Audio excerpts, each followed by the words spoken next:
mu kababaro gakomeye cyane bitewe nuko kababaro gakomeye bitewe nuko no gufata ku ngufu umukecuru w'imyaka 86 ariko abantu nabo manda umukecuru w'imyaka ingahe 86 kweri bantu nabo nta nimwe bagira. Sasa mu byukuri buri mwaka mu buhinde habarurwa ibikorwa cyase ibikorwa ibihumbi n'ibihumbagiza cyase ibihumbi n'ibihumbi byo gufata abaguri n'abakobwa ku ngufu, ariko bimwe na bimwe cyase muri byo biba birenze ibyo umuntu yatekereza. Sasa rero mu byukuri kimwe mu byihariye beheruka ni aho polisi yo mu murwa wa mukuru wa Delhi yafashe umugabo cyase wafashe umugabo wari mu kigero cy'imyaka 30, yari umugabo uri mu kigero cy'imyaka ingahe 30 kubera gusambanya ku ngufu umukecuru w'imyaka 86. Reka mbisubire neza, yari umugabo wari ufite imyaka 30 urukumva afata ku ngufu umukecuru w'imyaka 86.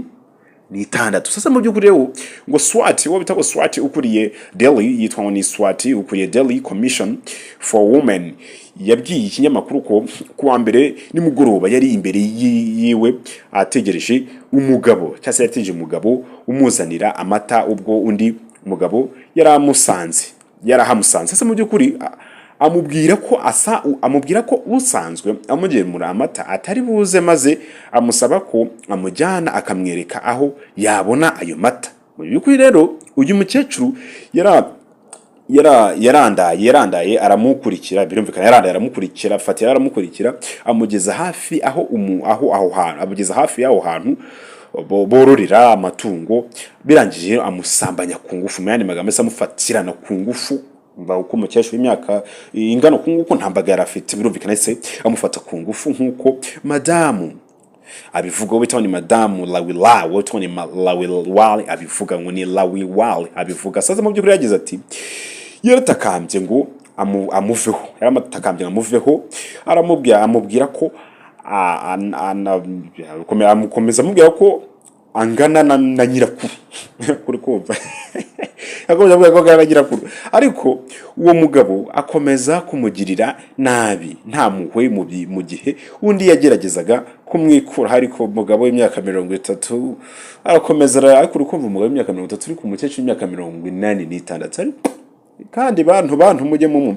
Sasa rero ngo abaturage batambukaga hafi aho ngaho bumvishe umukecuru ataka, baramutabara.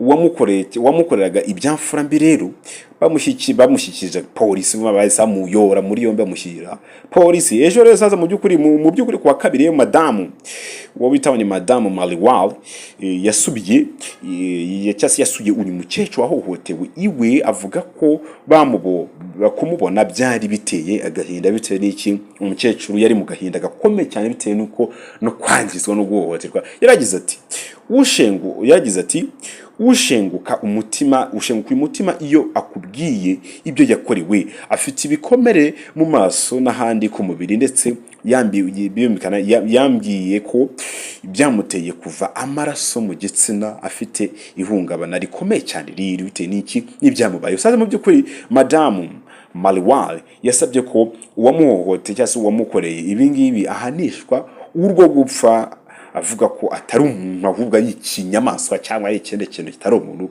Yarakomeje ati ngiye kwandikira ushinzwe ubucamanza Delhi na guverineri w'umujyi bihutishe ikirego cye, kandi bamumanike mu mezi cyangwa mu mezi 6, mu yandi magambo amukanira umukwiye. Sasa yo mu Buhinde gufata ku ngufu n'irindi hohotera cyangwa gufata n'irindi hohotera rishingiye ku gitsina byagiye kumenyekana cyane kuva muri za 2012, ubwo umukobwa w'imyaka 23 wigaga ubuvuzi yafashwe ku ngufu n'abagabo benshi, bakanamukubita cyase bakanakubitwa nyine cyane ku modoka rusange itwara abantu iri kugenda muri Delhi. Sasa mu byukuri rero yapfuye azize ibikomere hashize iminsi akorewe ibyo ngibyo. Sasa rero bani mu bamuhohoteye bahanishijwe urwo gupfa, bicwa bamanitswe mu kwezi kwa gatatu uyu mwaka, mandi baramanitswe bararangira bapfaho. Sasa mu by'ukuri nubwo hashyizweho imbaraga mu gukurikirana bene ibi byaha mu Buhinde, umubare wabo cyangwa umubare wabyo wakomeje kwiyongera mu icyo gihugu mu by'ukuri. Sasa mu by'ukuri ikigo cya leta gikurikirana ibyaha kivuga ko polisi yabaruye ibirego bingana n'ibihumbi 33,997 ibyo gufata ku ngufu rero mu mwaka wa 2018 gusa. Imibare rero hari mu 2018 ubwo nibwo bavugaga ko ibyo byari biri ku icyo kigira. Sasa mu by'ukuri gusa imibare ivuga ko buri minota 15 hakorwa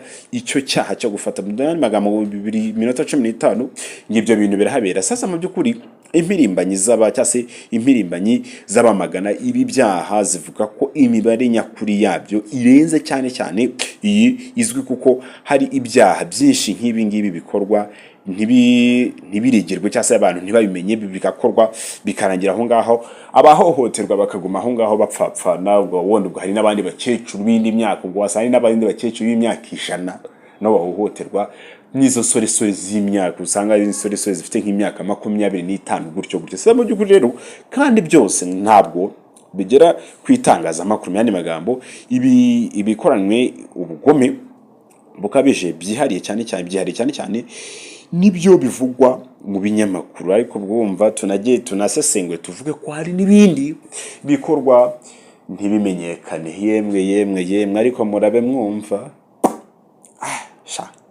yemwe ntibizoroha. Reka twigarukire, mboze n'icyo ndenzaho, reka jewe mbashimire, twigarukire nkomeze mbashimire nkuko muri imfura cyane. Ubwo jewe mba nume, niyo mpamvu wumvishe ntacyo ndengeje, ko ntacyo mfite cyo kuvugaho, kuko ndume, niyo mpamvu ugize ngo yemwe akumera karagwira haha.